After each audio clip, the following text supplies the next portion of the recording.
Bonjour, je voudrais vous parler d'un scandale éthique et environnemental dans lequel vous êtes peut-être indirectement impliqué. Un oléoduc, appelé le Dakota Access Pipeline, est en construction en ce moment aux États-Unis. C'est un investissement de 3,7 milliards de dollars et la Société Générale aurait investi près de 120 millions de dollars. Pendant des mois, la presse internationale a ignoré ce sujet, mais ce qu'il faut savoir, c'est que le pipeline est censé passer sur les terres sacrées des tribus Sioux à Standing Rock. Près de 300 tribus indigènes, 2000 vétérans et des activistes du monde entier se réunissent depuis des mois à Standing Rock pour bloquer sa construction. Ils manifestent en paix et leur mot d'ordre est de le faire sans violence. Ses opposants sont appelés les protecteurs de l'eau.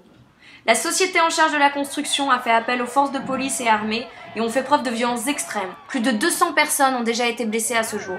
De nombreuses organisations de défense des droits de l'homme, dont Amnesty International, ont déjà adressé leurs inquiétudes. D'un point de vue environnemental, s'il y avait une fuite ou un incident, ça pourrait polluer la rivière du Missouri et toucher plus de 2 millions de personnes. Alors vous allez me dire, oui, mais est-ce que les incidents arrivent souvent? Oui, 11 199 fois entre 1996 et 2014, soit 556 incidents par an. En ce moment même, un pipeline fuit et se déverse à peine 2h30 de Standing Rock. Le 4 décembre 2016, il a été annoncé que le permis de construire passant par les terres de Standing Rock était refusé, ce qui veut dire que depuis sa construction est illégale et malgré ça, l'entreprise en charge du pipeline a annoncé qu'elle continuerait de construire. Alors qu'est-ce qu'on pourrait faire tous ensemble pour changer les choses et avoir un réel impact en moins de 10 minutes depuis chez soi?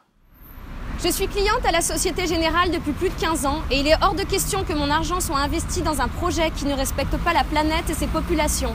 C'est pourquoi j'invite tous les clients de la Société Générale à boycotter leur banque avec moi et lui demander de se retirer du projet Dakota Access Pipeline et qu'elle investisse à la place dans des énergies propres et renouvelables. Si comme moi vous n'êtes pas client, vous pouvez aussi soutenir cette démarche. Vous pouvez cliquer sur le lien pour rejoindre cette campagne qu'on a lancée avec iBoycott. Nous ne sommes plus impuissants face à l'actualité, nous avons un moyen simple et efficace de reprendre le pouvoir dans une énergie positive et bienveillante. La preuve, en Norvège, une banque et un groupe d'investissement se sont déjà retirés du projet suite à une pétition lancée par Greenpeace. Cette démarche est pacifiste. Nous invitons la Société Générale à être à l'écoute de ses clients et à montrer l'exemple à BNP Paribas et au Crédit Agricole qui sont aussi deux investisseurs majeurs de ce projet. Nous ne voulons plus être complices de violences inacceptables. Nous ne voulons plus être complices d'éventuelles catastrophes écologiques. Si nous n'avons pas de réponse positive, je m'engage à fermer mon compte à la Société Générale et le transférer dans une banque à la démarche éthique et écologique. Et je vous invite à faire de même. Alors cliquez sur le lien, appuyez sur le bouton participer, demandez des comptes à votre banque, parlez de cette campagne autour de vous et surtout boycottez. Le boycott seul, c'est bien. Le boycott ensemble, c'est le contre-pouvoir. Et avec bienveillance, c'est le changement.